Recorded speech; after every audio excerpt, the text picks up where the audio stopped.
Hello, everybody, and welcome to the Jeff Ahern Show. Good to see you all. Hope you're having a great weekend. I feel like it's a little darker than usual in here, but that's all right. You can all see me. Maybe this lighting will help. I'm so white, I'm so pasty. I feel like maybe less light is beneficial. I am a white guy. What are you gonna do?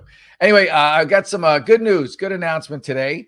I'm going to be not yet. Give me a weekend. I'm going to be on Cameo. So Cameo reached out to me. So if you want to get a greeting, a birthday greeting, a pep talk, or just a general, maybe bash on some Democrats you don't like, or how about this one? You got a friend who's liberal and you want me to talk smack to him. Okay, those are your choices. So that's not up yet, but hopefully by next week. Next Friday, next show here, I will, it'll be up and I'll give you the link and everything. You can check that out. So yeah, and then get it for the holidays or just for a birthday. I don't want to wait till the holidays. That's a few months away. All right. So that being said, let's get into the news. But I am excited about that. So thank you very much. Also, shout out to Jeremy's Razors, Ahern 15 for 15% off of razors at jeremysrazors.com, and check out my website, jeffahern.com. Okay, all the plugs are out of the way. All right, here we go.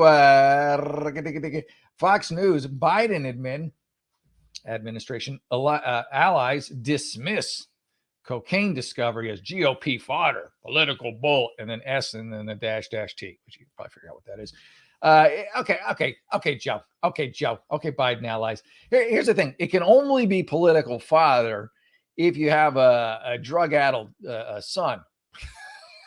Otherwise, you can't really be like, oh, you found coke in the White House. Oh, that's unfortunate. The thing that makes it fodder is your son's a notorious crack addict, kicked out of the Navy, I think, for it, or alcoholism. I think it was coke. It was why he was kicked out of the Navy. That was back in, 2012 or whatever it was, 14, who knows. And your son is on laptops doing crack with hookers and, prostitutes, whatever you want to call them, sex trafficked women.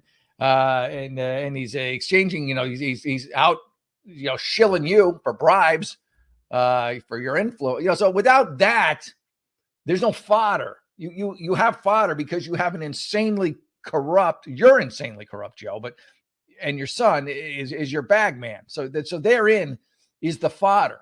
Without that, nobody really cares. Someone did coke at the White House. The issue is your son, you dummy. And you. I mean, obviously, allegedly, you're taking bribes. If you look at Hunter's a Snapchat picture of him laying it, hey, my dad's next to me. That's you, Joe, by the way. My dad, I think. Let's assume it. I feel like he's crafty and gritty and greasy enough that I'm pretty sure he's a Biden. Your lineage, your genes, Joe. So he's selling right next to you. You're right next to him. He's like, give me $5 million. Give me $5 million. I'm gonna blacklist you with my old man, my buddy Joe next to me. It's laid out. It's right there. Snapchat. No one denies that it's not real, but no one's covering it. No one on the left. No, and so thank God we got the House. People are like, oh, we just got the House. Thank God we got the House, because these investigations would have never been open. And the wonderful news is, the floodgates have opened because the liberal media no longer has a monopoly on information. The social media outlets are starting to, under the pressure of financial losses, having to open up to more voices. And you've got places like Twitter now where it's wide open, and you can just say, and places like Rumble, where you can just say truth and not have it taken down because you're speaking truth that hurts the left. It's a glorious time that we're finally getting back truth that was taken away, that was squelched, that was just ripped from us by a bunch of leftist nuts, and then their voters are just like, yeah, okay, this is good, yeah. So that's why it's fodder, Joe. It's not political BS. What's political BS is the fact that you haven't been impeached. What's political BS is that we have a mainstream media that covers none of your graft and corruption, that's laid out. I mean, it's follow the bouncing ball type simplicity in terms of seeing the graft as far back as when you were running for president. Before then, too, of course, the FBI was sitting on all that back then too. But it's readily available, and I've said this before. But there's never been a better time to be a journalist than right now. There's more stuff. There's more low-hanging fruit to talk about and have stories about than ever. But the irony is the liberal media can't touch any of it because it's all leftist. It's all, none of it's good for the Yeah, I have a question for you because a friend of Sure. mine actually brought it up and everything, and he looked at the media and he was like, "Wait a minute, the media is actually owned by a lot of folks that are actually conservative to moderate, or at least that's what their owners are, because they've actually given a lot of money to the Republican parties." But that's my good friend Jacoby. He was like, "Liberal media? How is it a liberal media when they're actually Oh owned my God. by folks that are not actually liberal?" Oh, I mean, where do I begin, Mark? Do we want to go down the list? CBS, MSNBC, CNN, NBC, ABC, Yahoo, AP News, Reuters. I mean, all you have to do, you got this huge corruption scandal. Check all of them, or just look for the Coke one. The Coke one is that's clickbait, Mark. That's money in the bank. You put a Coke story up in the White House, that's an advertising bonanza. Everyone's clicking on that. Look at the news outlets that don't have that up, that aren't covering it. ABC, CBS, NBC, MSNBC, Washington, all of these, New York Times, you name it. And the Times buried the corruption. Quite a few of them were covering it. Our good folks in Britain were covering it. They actually said that they think that it was an area not by Hunter, but by the tourists, because they were hungover. It was 4th of July, and apparently it was an area that is very accessible to tour groups. So where they found it at was actually where the tour groups were. So they're thinking that a hangover tourist accidentally just left the bag laying around because he was hungover and left the bag there stuck in a corner. And that's actually what even NBC and some of the other networks have said. If NBC said it, then it's got to be true. It's an entrance near where the vehicles are and all in that space. So apparently it's in a heavily trafficked area for both tourists and staff to walk by. So it could have been a thing. Here's the thing. They've moved the area 3 times. Like the area that they found the bag keeps changing. And it keeps changing to places that have more and more foot traffic. Like, we need to expand the pool of potential, criminals. Let's put this in the area where the most people come in. And I don't know if it's hunters, but it could very easily be hunters.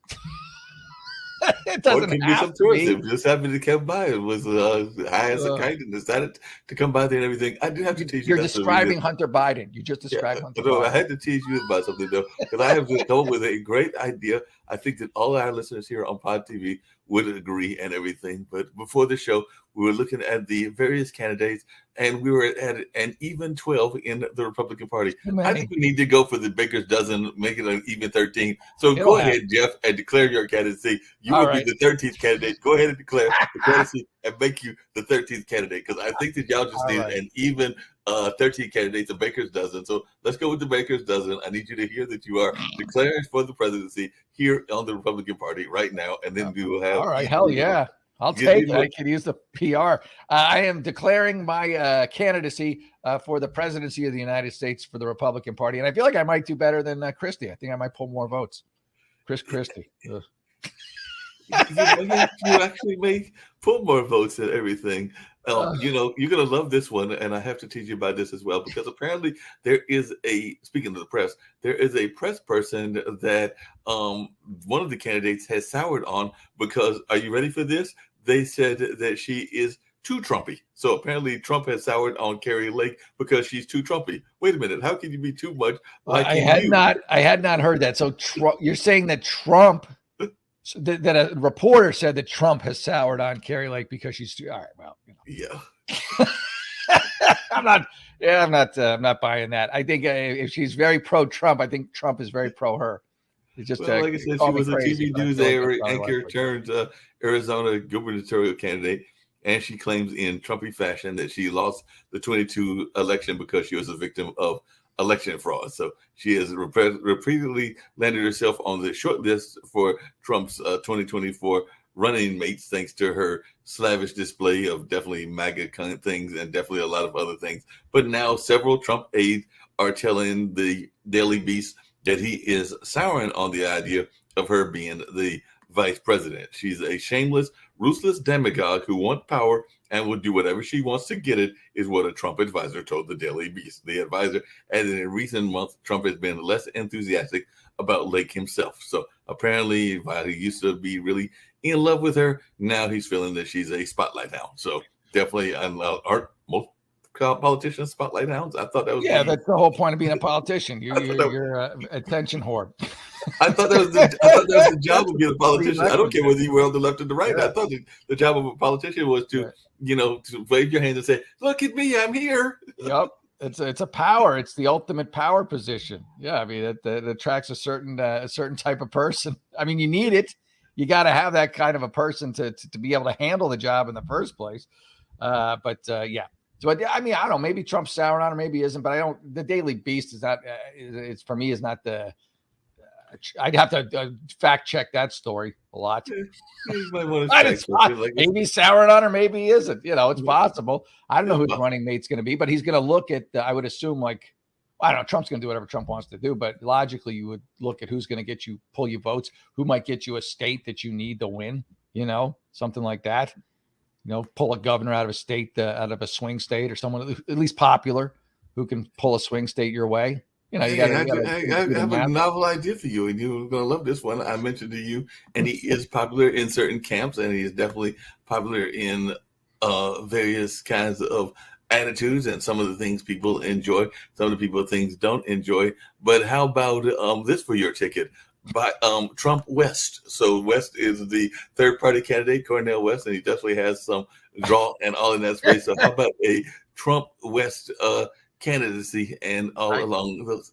I don't see it happening. Any more than I see a Biden West candidacy happening. And speaking of, and I think West would be better than Kamala. I think pretty much anyone would be better than Kamala at this point. West would get. I don't want to give the Democrats any ideas, but West would get him like the fringe vote if they made him like VP.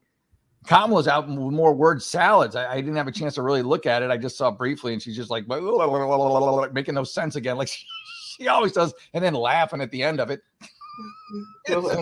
Some other group. I mean, this is it's like she's less popular than Biden. That's like almost statistically impossible, but it's apparently true. Nobody's popular as a politician. I think we're going for a monarchy and everything. There was a mayor of New York, I think he was a Democrat as well, that apparently is going through a divorce. So now people are talking about that and all in that space, because Bill de Blasio was part of a interracial relationship, and sometimes that's become almost passe that people don't even care, but some people do care and everything. But definitely they are going their separate ways and all in that space. But Bill de Blasio and Charlene McRae are separated, and I saw that was a news story that was out there, and they were saying that they weren't necessarily divorcing, but they were going to separate it. I guess try to figure out what was going wrong. People. We're going to go out and horn dog. We're not attracted to each other anymore. We're going to go out and get it on with other people. It's like a story we don't need to have. Like I read it too, and I'm just like, okay, good, congratulations. Well, Gwyneth Paltrow used the terms that I had never heard about. Apparently, when she got divorced, but she came up with this term, and maybe that's what they're doing, called conscious uncoupling. So that's what she used to describe the term to describe her divorce from Chris Martin. And celebrity breakups have never been the same. So if you're famous and your split isn't iconic and inspirational, what are you even doing? So apparently there is a new term. It's called conscious uncoupling. So I guess you just make a conscious decision to uncouple and to go your separate ways in whatever those separate ways are. So they said that there's just in an open marriage, and in this day and age, that's only interesting if you broach the idea of non-monogamy to your normal partner just after marrying them, and it ultimately leads him to choose your billionaire father over you. So definitely that could be an issue as well. So that's some of the things that were coming out of the interview and all in that space. But he ran for Congress, and apparently maybe it's a Tinder profile. So I'm sure he does. Maybe he's gonna pop up on Tinder. Maybe De Blasio's gonna pop up on Tinder, or one of those other swipe left kind of things in that space. So maybe that's the plan. For De Blasio. Left makes sense. Yeah, I mean, it's absurd. And then Gwyneth Paltrow, she's just so pretentious. It's disgusting. It's like, get over yourself. If anyone ever needed to get over themselves, it's Gwyneth, with her vagina candles and her anal bleaching and her, like, whatever, just weird conscious uncoupling. Ugh, she's insufferable. You know, and apparently De Blasio said that he occasionally had doubts about their marriage because apparently his now separated loved one had previously identified herself as a lesbian. So maybe it was a situation where they were doing that arrangement to win votes. I don't know. But yeah, of course. I guarantee it was for votes. It was like, De Blasio he was one of these, probably the worst mayor in New York history. I mean, Eric Adams, I'm not a big fan of him, but de Blasio was, I believe, far worse. De Blasio was a buffoon. He caused just mayhem in New York with his policies, education, drug, you name it. And then Eric Adams came in, and Eric Adams, these policies are already in place, and he's too much of a chicken ass to change any of them. So it's all spiraling out of control with DA Alvin Bragg, the progressive, liberal DA there, and the no cash bail system and all the sanctuaries. It's just, and Adams is just sitting there going, do something. Change something, Adams, and stop running around like a big crybaby. Speaking of doing something and gaining something, people slave owners. Well, speaking of doing something and gaining Holocaust stuff, survivor, a slave owner. Well, speaking of that and gaining stuff and all along those lines, I did see that one of your other mayors of New York has said, there's this cocaine running around and everything.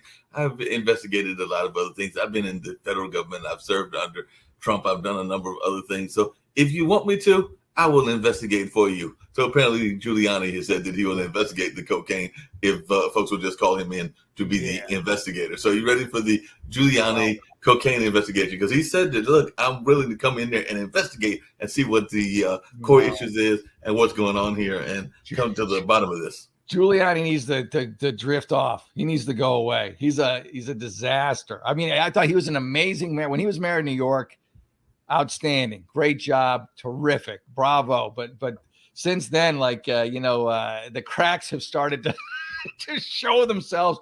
He's got like some weird sex slave thing going on with one of his allegedly aides or something. That kind of was in the news and then it wasn't anymore. And he just, he's got a lot. I think he's got a lot of lawsuits on him and just, I don't know. I wouldn't want nothing to do with. He's like toxic to me right now. I wouldn't want to touch him.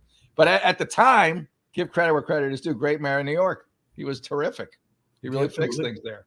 He's a great prosecutor in New York. And then, I don't know, he just lost his marbles or something. He lost his marbles, and now he says that he wants to investigate the case of the cocaine that apparently. There's nothing wrong with investigating the case, but I mean, he's just looking for his, 15 more minutes of fame. He's like, hey, remember me? Remember? I'm no Biden fan, as you know, but one of the funniest moments, I think it was Giuliani who they thought they were booking a hotel. Do you remember that one where they thought they were getting the Ritz-Carlton or something, or just some hotel, and it wound up being like some body shop because it had the same name but it was different. So they gave this I think it was Giuliani gave a speech. That's just crazy. But speaking of Biden, and like I said, I might have voted for him once or twice. Who knows what I'll do this next election and all along those lines. But I did remember something that I had forgotten because I was trying to remember a friend of mine who passed away, but she was part of the hearings with Clarence Thomas around Anita Hill. So she was one of the witnesses and was a storyteller, had written a couple of books. And like I said, I can't think of her name, even though she lives here in Durham and all in that space. But then what I had forgotten about was that during those hearings, there was the judicial hearing that was going on. And some people thought it was a great hearing. Some people thought it wasn't all that fair and that it could have been handled better, was actually administered by none other than our current president. So I'd actually forgotten about that, but then I was looking up. I forgot about that. Yes, he was actually the person in charge of the Clarence Thomas hearings and all in that space. So when I don't consider that a feather in his cap either. I mean, there he is again being racist, going against an African-American guy, just trying to, get his judgeship, but he doesn't want him to get it because he's black. Like you said, well, in that case, he was actually, I think, defending Clarence Thomas because he was defending Clarence Thomas. I actually helped Clarence Thomas. He actually is the one that helped kick out the case. Yes, he kicked out the Anita Hill case. So wait, he was pro Thomas? In that case, he was pro Thomas. All right. Well, again, credit where credit is due. Good for him. That's all right. Good, Joe. Good job. Pro Clarence, and then it all went to hell after that, I guess. Yep. So he was actually on Thomas's side in that particular case, and not on Anita's side. Okay, I just assumed Anita, but yeah, okay. If you're a pro Clarence, all right, respect. Right. I like Clarence Thomas. I don't think it's fair to the left because they don't like him. They call him a white supremacist. That always makes me nuts. It's like, really? Come on. You could do better with your insults. Biden is a confusing, he's a real chameleon because he was pro-segregation for a while coming up. He didn't want busing, black kids to white schools. And then he's like Mr. Liberal. He's a chameleon. He's a political operative. He's the consummate political operative. He's completely corrupt, and his family is followed in his path. But now he's a president. I mean, I thought that was part of the prerequisites was to be an operative in any form of politics. Well, that's why people like Trump so much, because he came in like, "Hey, I'm Trump. I'm going to do my own thing." Yeah. Yeah, I mean, but there have been a couple of folks that have said that. Trump said that. Obama said that. I think even Carter said that, and Clinton. So Carter, I like Carter now. I didn't like him as a president. But I mean, he was a peanut farmer. He's probably my favorite president after he was president. He just seems like a really good guy. He's always helped building houses and running around. He's still alive, right? I mean, he's still alive. As a matter of fact, him and Rosalind just celebrated I want to say it was their 77th anniversary. So they've been married forever and everything. I'm going to double check that, but I know I was looking online.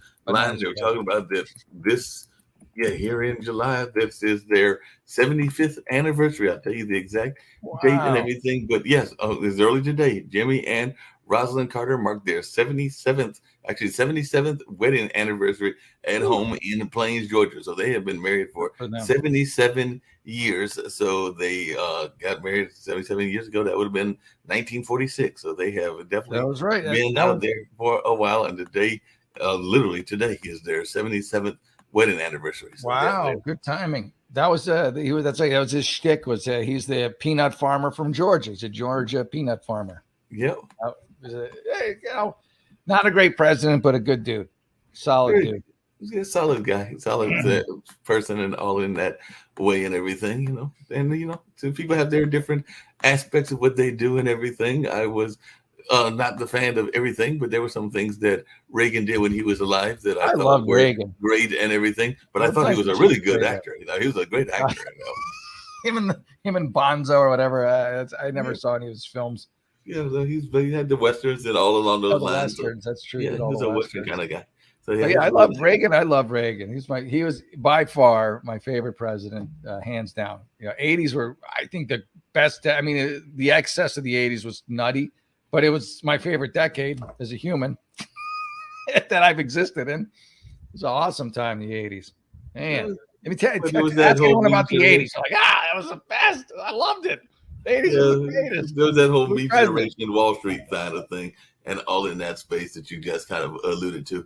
But yeah, I just had to make sure that we made that official announcement that we now have a Baker's Dozen. So I'm going to bounce off and let you get back to some more news. So Jeff Ahern has announced on Pod TV he is running for president, and I'm going to be his campaign manager. So we have 13 candidates running right now. So Jeff Ahern has announced on Pod TV that he is running for president. So we have an even Baker's Dozen going right now. So I'll beat Christie. That's my goal. I'm going to beat Chris Christie. He's got a bit. I mean, I don't want to be, fat phobic, but Christie, my God, have you seen him? He looks like the Goodyear blimp. That guy's not going to last. I mean, they're going to have to get new furniture for him at the White House if he ever won. And now I'm not joking about that. I mean, have you seen? Google him. All right. Should I go? Let's see. DeSantis makes bold statement.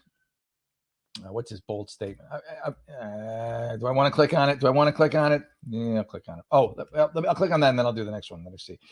So DeSantis is saying, now again, I'm good on the, not even good, I guess, on the GOP, normal on the GOP, that they're going to have primaries within the party. So the potential the candidates for the presidential nominee to be nominated for the presidential candidate have a chance to debate. The Democrats aren't doing that. They're not allowing it. They're not allowing it because Joe Biden can't handle it. He's a feeble-minded buffoon. And they don't want to point it out within, I mean, how are they going to, they would have to assault their own members of their own party that pointing out that Biden is clearly cognitively deficient and can't handle the job. And so the Democrat Party has, again, sequestered free speech, squelched free speech, and is not allowing any form of open debate within their own party and choosing their nominee, which should horrify you if you had a brain. But, again, the Democrats, they voted him into office, so it's questionable. And let's talk about the disparity. Me and Mark were just discussing 13 candidates now. Thank you. Maybe. And on the Republican side, on the Democrat side, I think there's 3, right? You got Marianne Williamson, you got Kennedy, and then you got good old big guy Joe. So why only these 3 candidates? Why not more? Because the Democrat Party has clearly put it out there that you are not allowed to run against Joe Biden unless you're a rogue, Democrat, which both Marianne Williamson and Robert Kennedy Jr. Both are. They're both, they're outliers. So of course they're the only ones, who are just like, the hell with you guys. You guys don't like us anyways. We're going to run against them. Everyone else is falling in line in lockstep and just sat back and okay, we'll take one for the team. It's just being polite as a country, we're already screwed from the 3 years that this Yutz has been in power. Got to dig out of that hole. And these idiots are going to let them, ideally, if everything works out in their favor, let them give them another 4 years or however long it lasts before word salad Kamala takes the helm. Oh, heaven help us if that happens.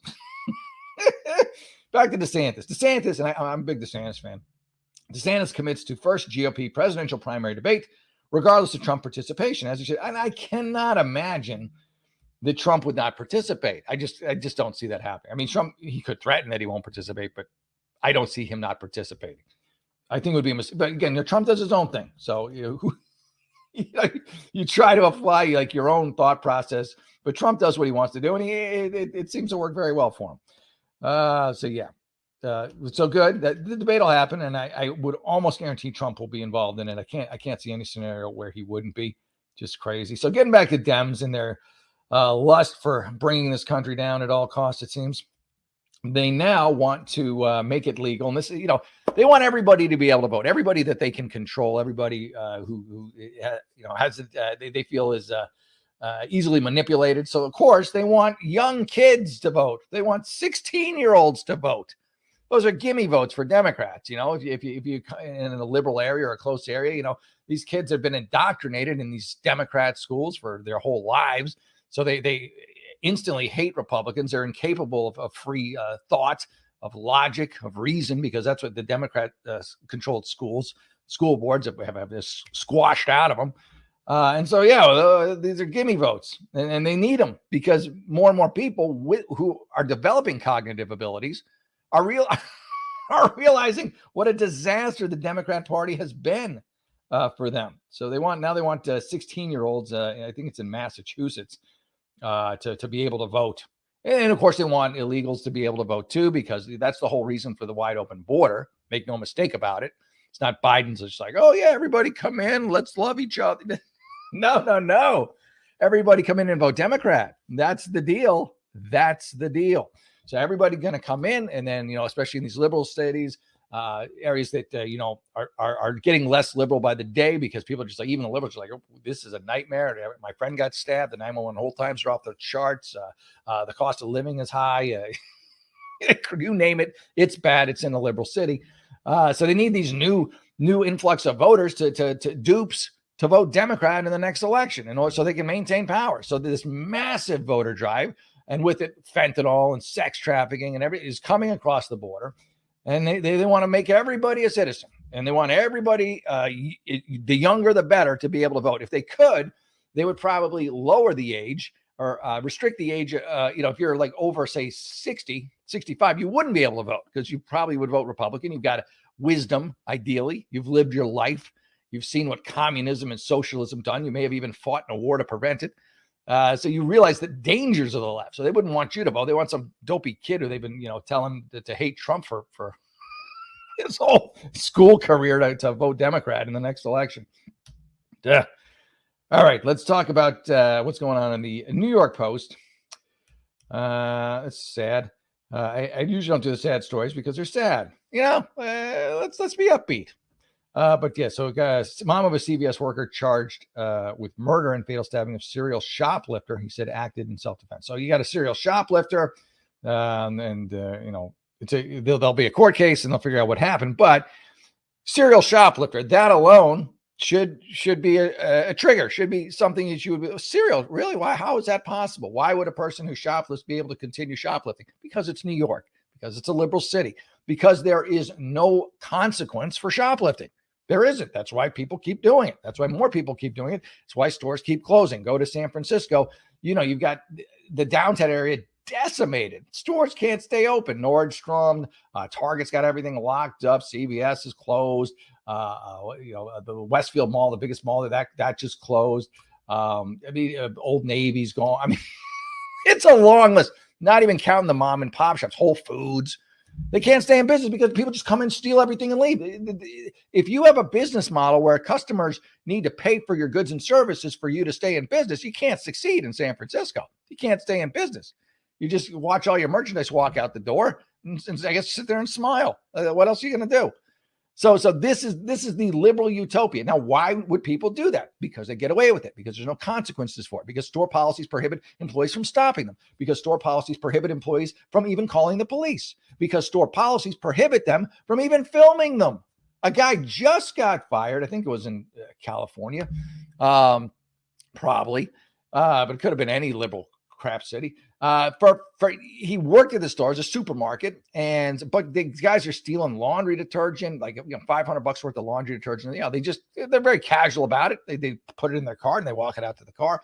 He's not doing it. He's filming them, and he took off like the tin foil that they put over the license plate so to get the plate. Never touched them. He's making comments that they're thieves. Well, you hurt their feelings. Oh, wham, boo-hoo. So they fired him.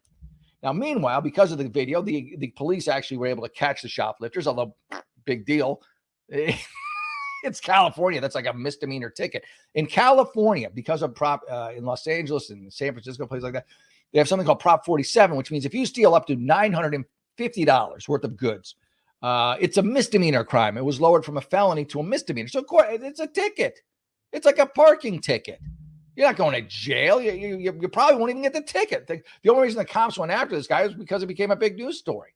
So, and again, I just don't support stores. I don't support governments. I don't support anyone who doesn't understand the concept of deterrence. And so here you have a shoplifter, a serial shoplifter. This doesn't happen if this shoplifter, after his 7th or 8th or 9th or 10th or whatever, 12th time shoplifting, goes to jail. He's not out to be killed. He's not out to kill someone. He's where he should be. He's incarcerated. Jesus. Makes me nuts.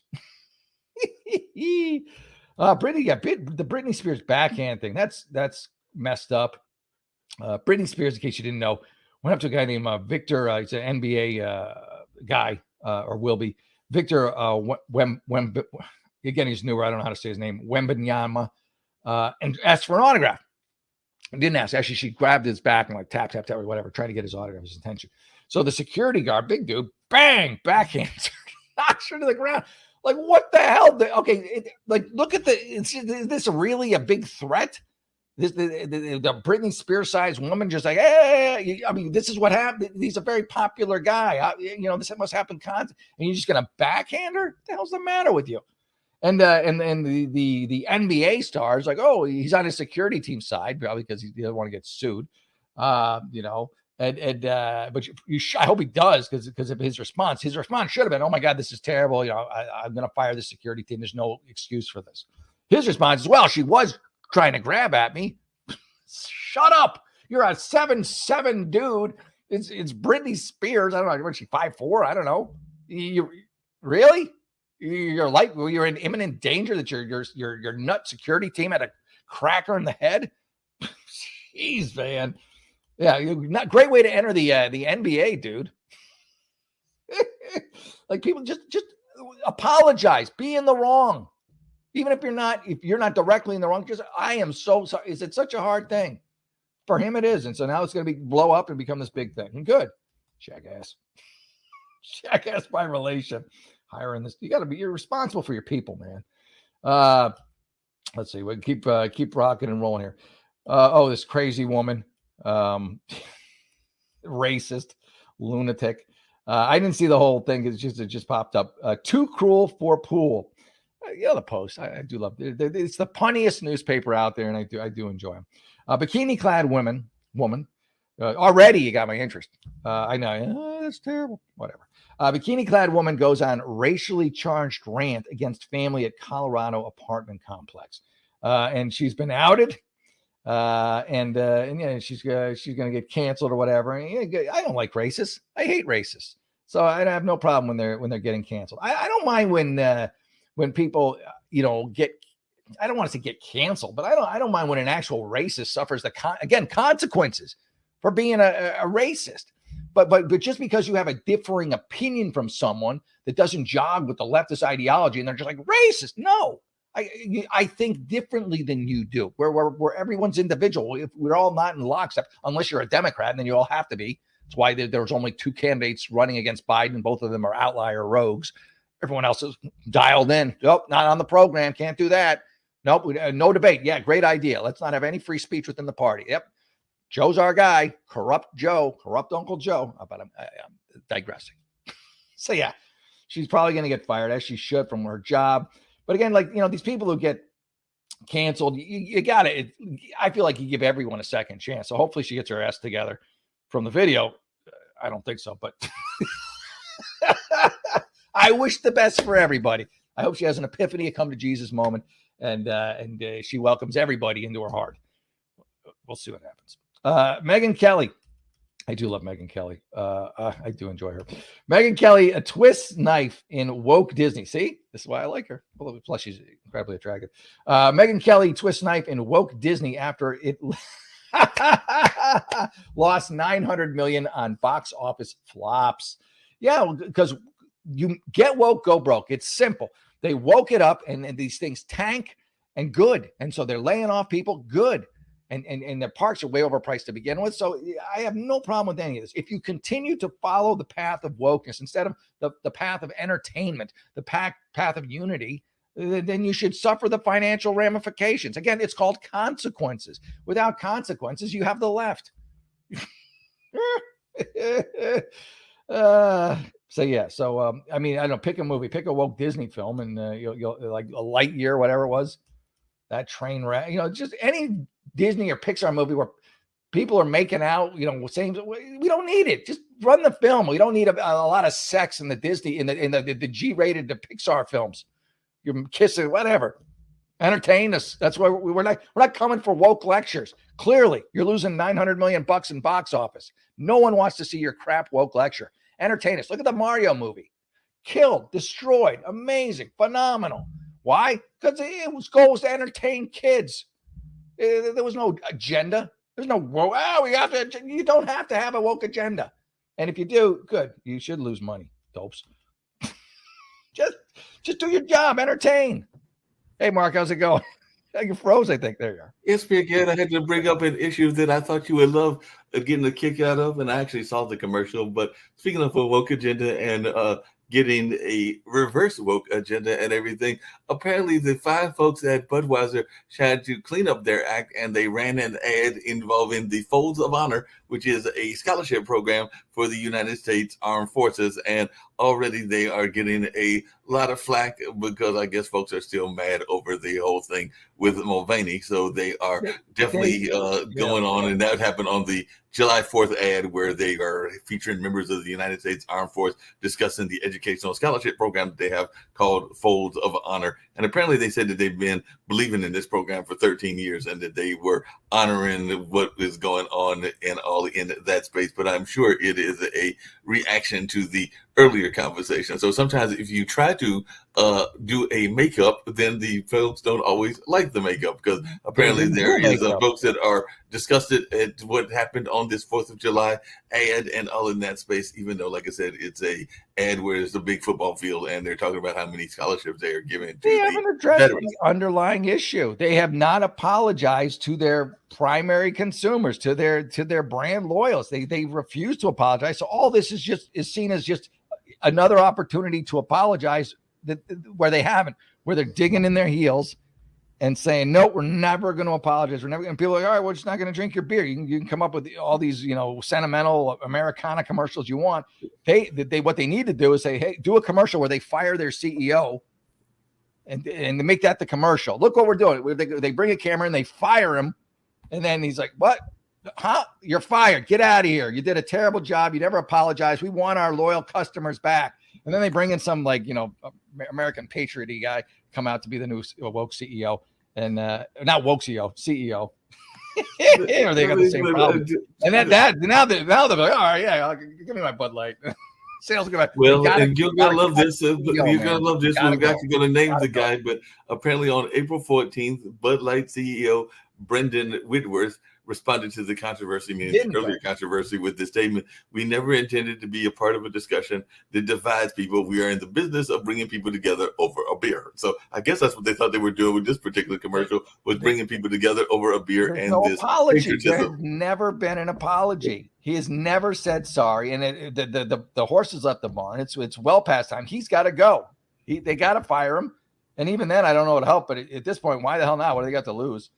Like I said, I saw the commercial. I thought it was a brilliant commercial. In the sense of commercial, but it still doesn't address the underlying issue. Isn't that they're whether or not they're supporting this scholarship fund? It's just their complete disregard and disrespect for their core customers. And I drank Bud Light in college. I'm like a big Bud Light guy. It's not that good a beer. You only really drink it because of brand loyalty, of what you associate with it. And once you lost that, which they have, why wouldn't you just drink Modelo, which is what people are doing, or some other beer? There's no. Wait a minute. Wait, hold on a second. I got to tease you now. You can't drink Modelo. Modelo's down from a Mexican society and all of that. So yo hablo español. Me gustan mucho las latinas porque muy bonitas. Next thing I know, you're going to tell me that you like the beer that I like, which is actually a beer from Holland, because I am actually a fan of Heineken and a fan of Yuengling. Yeah, Yuengling. Yeah, I'm just using Modelo as an example. My favorite beer, I like Guinness, I like Heineken. I love Yuengling because I don't get that very often. Not in the right area for it. I mean, it's probably at the store. And actually, also, although it's a Budweiser product now, so I don't know, but I still don't tell anyone I drink it still. I like it used to be an independent brewery down the way, and it was and then they bought Golden Road Brewery. They make good beer, but they got bought out by Bud Light because they were too good. And, I'm a big fan. But I was just curious as you were talking about that, because I did think about that Fold of Honors commercial and all along those lines. It's a great commercial. In any other time, if any other company ran it, I'd be like, all right, yeah, America. But patriotism and all of that stuff. Bud Light, you're like.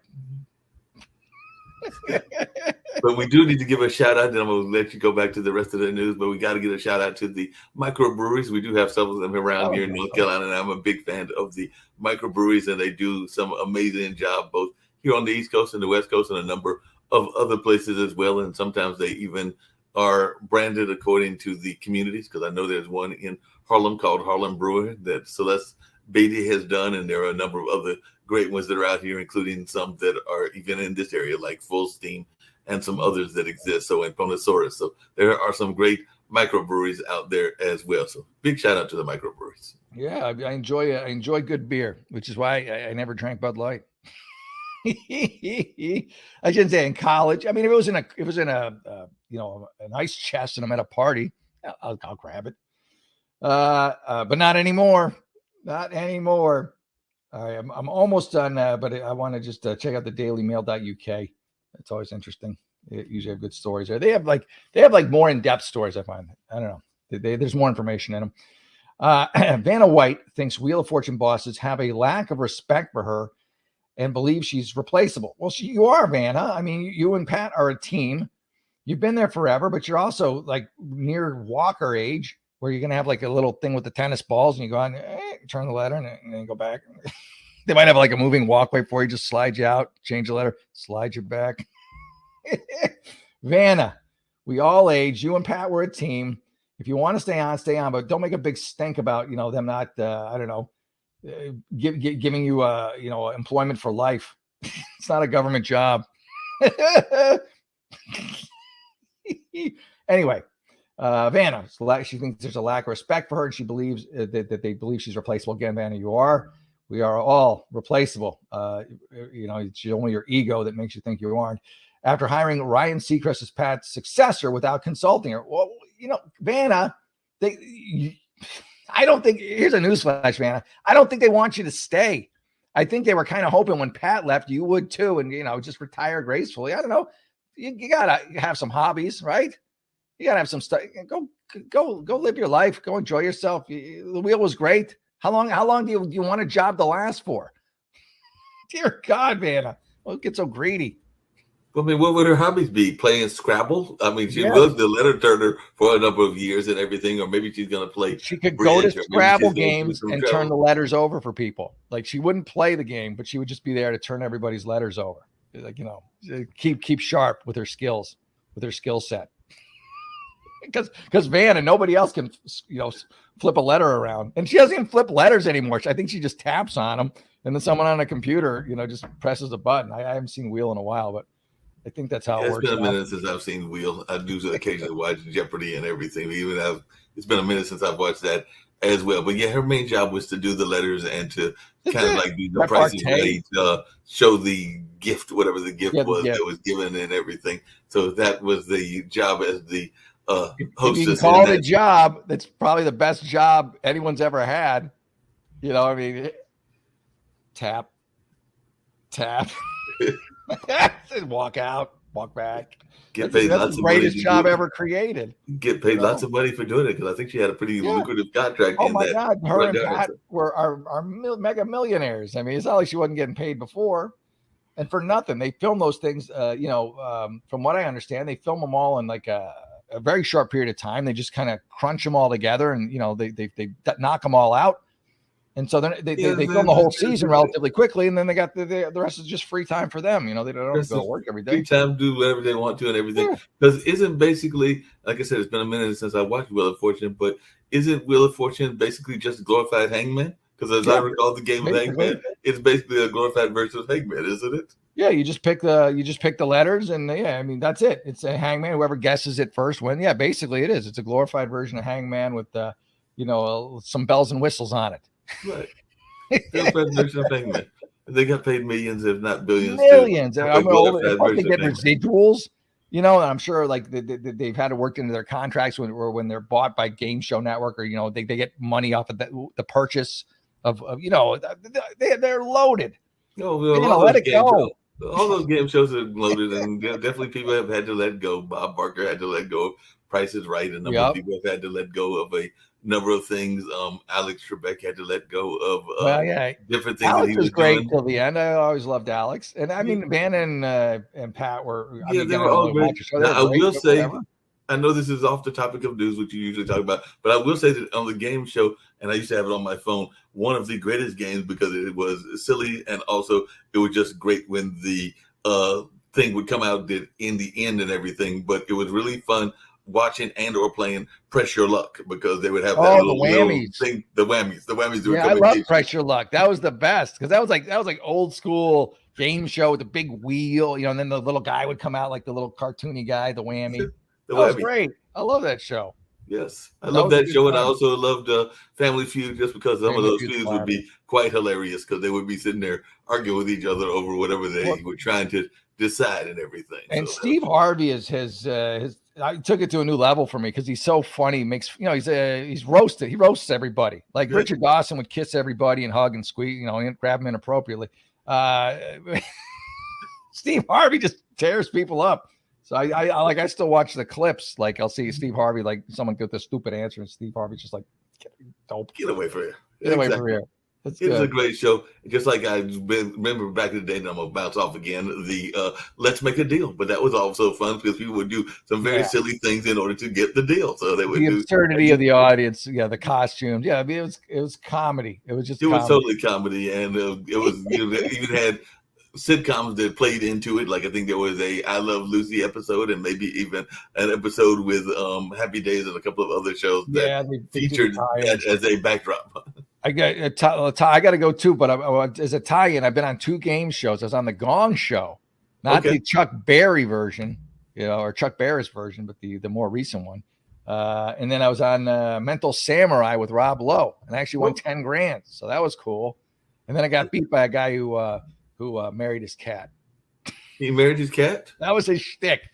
Like he legally married a cat or something, but like he was a ringer. Like he won like 3 weeks in a row. You know, like I got 10,000 and he was the returning champion. So he comes back, he's got to beat my time. And he's just like bang, bang, bang, bang, bang. And he gets to the last question. And I don't know if he just paused for dramatic effect or whatever, but he looked like he was struggling with it. And well, two things I got to ask you. And then one is that even legal? I mean, I have had cats in the past, but I don't know that I would ever marry the cat. You got to go back and watch the episode where they do the backstory on him. But yeah, like that was like his backstory was like he married his cat. I'm gonna have to find out how you legally married the cat. I don't know. But coming back to the politicians and the game shows and everything, maybe that's what we got to do for the election. So we will get out 3 boxes like they used to do on one of those shows that we were just talking about, and we'll get out 3 boxes, and then the contestants will come out and we'll have a contestant representing the electoral, and they will pick the box, and the box will be our president for 2024. So we'll do let's make a deal version of presidential elections. I'll take the box over Biden anytime. Well, give me whatever's in the box. If it's a goat, all right, that's fine too. they would do that where the door would open and there'd be like. No, I saw that on Twitter. I saw that on I think it was Instagram. It was somebody there was a young lady walking around. I don't know what she did to get the object, but she asked the person that whether they wanted $10 or the box. And the first gentleman took the $10 and the second gentleman took the box. And I think the $10 gentleman was a little bit upset because in the box was a PS5. So after he opened the box, there was a PS5. So that was rough because the first guy's like, I'll take the $10. And then the second guy was like, I'll take the box. And when he opened the box, he had the PS5. If it was $10, I'd take the box too, man. That's just, $10. What's $10 these days? Exactly. And that's the box is probably with inflation probably cost you $10. The box by itself might be $10. Exactly. Crazy. Well, I'll let you get on to your closing, but as always, it's been fun giving you a hard time. Yeah, enjoy it. Thank you, Mark. Always love talking to you, bro. So I'm wrapping up, but have a great week, everybody. And again, check me out on Cameo. I guess next week by next Friday it'll be up. I'll give you more information, and then I'll do I don't know, whatever you do on Cameo. So like again, can I get on Cameo? I got a decent voice. Can I get on Cameo? Can I do stuff from the left side? What do you have to do to get on Cameo? I don't know. I got an email from them, and they I guess I have enough subscribers on TikTok and Rumble, and they're like, yeah, you can do cameos now. I'm like, okay. So all I'm gonna do is I gotta do it today, or I'll do it this weekend. But you put up a picture, I think, and then I fill in the whatever your price is. I don't know. I don't know what to do. I'm doing. I can explain it in detail next week after I do it. But hey, I'll take it. I'll take it. I've seen $25. You get a birthday greeting. I'll pep talk your kid, or I'll insult your liberal friend. One of those things. That could be my pitch right there. Cameo, if you're listening, I'll insult whoever you want me to insult. Cameo, if you're listening, I'll do the opposite. So Cameo, if you're listening, I'll do the opposite. Well, we'll see. I mean, I could charge $1,000 a Cameo, but if I don't, nobody buys one. I'm gonna have to lower my price from 25. I don't know. Maybe I'm being too optimistic. We'll see. We'll see what happens. We'll see what happens. We're gonna go out with your Jeremy's razors, but I'm gonna go out. Yes, Ahern 15. All right, buddy. Have a great weekend, and God bless everyone. And I'll see you next Friday at 10 o'clock. Bye, everyone. Hello and welcome to Newsday with Jeff Ahern. I'm your host, Jeff Ahern. Today's top story. Remember Harry's Razors, the company that stopped advertising with the Daily Wire after hearing something as innocuous as boys are boys and girls are girls? They called it inexcusable. Look, I know you're a grooming company, but you don't have to take the grooming part quite so literally. I'm surprised that razors don't come with a rainbow handle and a discount code for a sex change, especially after deciding to put their emphasis on pandering over product. But credit where credit is due. Their product is great at exfoliating. It exfoliated conservative customers right off of their balance sheet, taking a straight razor to profits and leaving a once loyal customer base with a really bad case of razor burn. And for what? Not being in lockstep with leftist wokeism? This has to be the greatest shaving blunder since someone gave Sweeney Todd a chair at the local barbershop. But who can blame Harry's Razors for buckling under the pressure of a Twitter user's complaints? I mean, this guy had 2 followers. Look out, Kim Kardashian. Here comes what's his face. And I bet one of his followers was probably trying to sell him crypto. Harry's claimed they were pulling their ads due to a values misalignment. What values? Woke grandstanding? Progressive preening? All you did with this woke publicity stunt was make your entire company as disposable as your razors. Because there's a new shave in town, Jeremy's Razors. Because I don't want another woke lecture. I want a tungsten handle, flip back trimmer, shave fit for a man. Blades sharp as truth that cut through bearded stubble like common sense cuts through liberalism. A razor for deep shaving deplorables, for flyovers with facial hair. A man's razor from a company still willing to admit there's such a thing as a man. Let Harry's go in on the trans market. I guess they figure those guys are going to shave more than most people anyways. Especially if they want to appear even remotely feminine. I mean, it's bad enough you're going to break every female sports record while sporting male genitalia. So why do you got to rub it in sporting a 5 o'clock shadow? It's time to take a stand against woke cancel culture with a great clean shave. And don't forget to lather up with Jeremy's shaving cream before you do. Made with green tea oil to calm irritation and reduce redness. Almond oil, which creates a cushion for your blade. And cocoa butter, which reduces bumps. All available at jeremy'srazors.com. Go there right now and use promo code Ahern15 to get 15% off your next purchase. Stick it to the man, or whatever Harry's identifies as. So head over to jeremy'srazors.com and tell them Jeff sent you.